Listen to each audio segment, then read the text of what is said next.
আসসালামু আলাইকুম। ডিপ কলের আজকে 7ম দিন চলতেছে, আমাদের জন্য দোয়া করবেন, আমরা যেন পরিপূর্ণভাবে এই ডিপ কলের কাজ সম্পূর্ণ শেষ করতে পারি।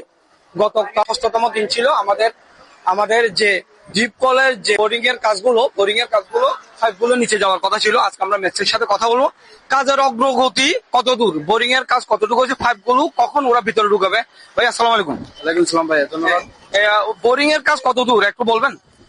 আমাদের বোরিং এর কাজ বলতে এই যে এই যে এখন এই লাস্ট পাইপটা আছে, এই যে দেখতেছেন আপনারা লাস্ট পাইপটা আছে, আর ওই যে এগুলা বোরিং হয়ে গেলে দুইটা 40 ফুট, তারপর আমরা এই যে ক্যাচিন পাইপটা ঢুকাই দেবো। ক্যাচিন ঢুকে বলে জাম দিই, এই যে 2-3 ঘন্টা ইয়া দিই বসার জন্য বালুগুলা, তারপর আমরা মেন বোরিংটা চালু করব। এটা আর কি।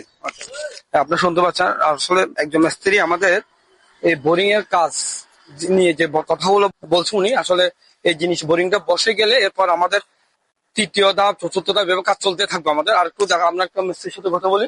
আচ্ছা একটু করে আসো। কার্যক্রম চলতেছে, আমাদের জন্য দোয়া করবো, আমরা যেন পরিপূর্ণভাবে এই ডিপ কলের কাজ শেষ করতে পারি। অলরেডি দেখতেছেন আপনারা কাজ চলতেছে, ডিপ কলের কাজ চলতেছে। ভাইয়া কতটুকু মানে অগ্রগতি, আজকে 7ম দিন, কাজের গতি কেমন হচ্ছে? এই তো চলছে, আস্তে আস্তে চলে।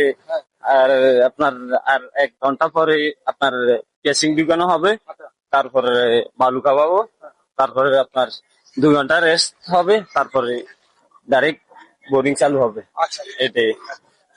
শুনতে পাচ্ছেন, বোরিং এর কাজ একটু পরে শুরু হবে, 2 ঘন্টা পর জাম দেওয়া হবে। যেভাবে বলছে ওনারা মিস্ত্রি গুলো, আমরা আসলে ডিপ কলটা ঈদের পর পরে আমরা কাজ পরিপূর্ণভাবে শেষ করতে যাচ্ছি। চট্টগ্রাম মেডিকেল কলেজে পানির সংকট, পানির সমস্যাটা সেটা দূরীকরণের জন্য আমাদের এই প্রচেষ্টা। আমাদের কাউসার আলী ভাই চৌধুরী পেজে যে নাম্বারটা আছে, যারা সহযোগিতা এবং সহযোগী হতে চান ওই নাম্বারে যোগাযোগ করে আপনারা সে সহযোগিতা করতে পারবেন। এই ভিডিওতে একটু শেয়ার করবেন, মানবতার ভিডিওগুলো, এই মতে উদ্যোগের কাজগুলো একটু বেশি বেশি শেয়ার করবেন।